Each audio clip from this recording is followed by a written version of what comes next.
ভারতের আসল চেহারা কি সেটা বুঝবি, সেটা বুঝতে হলে চল একজন একটু বক্তব্য শুনি তোদের ভারতের আব্বার। ভারত আর হাত গুটিয়ে বসে থাকতে রাজি নয়। তারেক রহমানের দেশে ফেরা এবং প্রধানমন্ত্রী হওয়ার নেপথ্যে ভারতের একটি বড় পরিকল্পনা ছিল, আগেই বলেছি।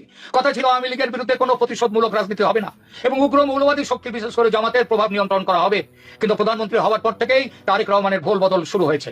ভারতের দেয়া সেই প্রতিশ্রুতির কোনো প্রতিফলন এখনো তার কাজে দেখা যাচ্ছে না। তিনি জামাতকে মন্ত্রিসভায় জায়গা দেওয়ার কথা ভাবছেন এবং আওয়ামী লীগের ওপর রাজনৈতিক নিষেধাজ্ঞা ও আইসিটি ট্রাইব্যুনালের খড়গ বহাল রেখেছেন, বরং চিঠি দিচ্ছেন আইসিটির রায়ের প্রেক্ষিতে শেখ হাসিনা এবং আসাদুজ্জামান খান কামালকে যাতে তাড়াতাড়ি বাংলাদেশে প্রত্যর্পণ করা হয়।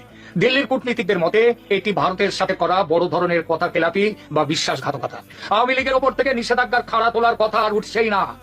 শেখ হাসিনাকে ফাঁসিতে ঝোলাবার জন্য উল্টে ভারতের কাছে ইউনূস জমানাচ্ছে কড়া চিঠি দিয়ে প্রত্যর্পণ দাবি করছে তারেক রহমান সরকার।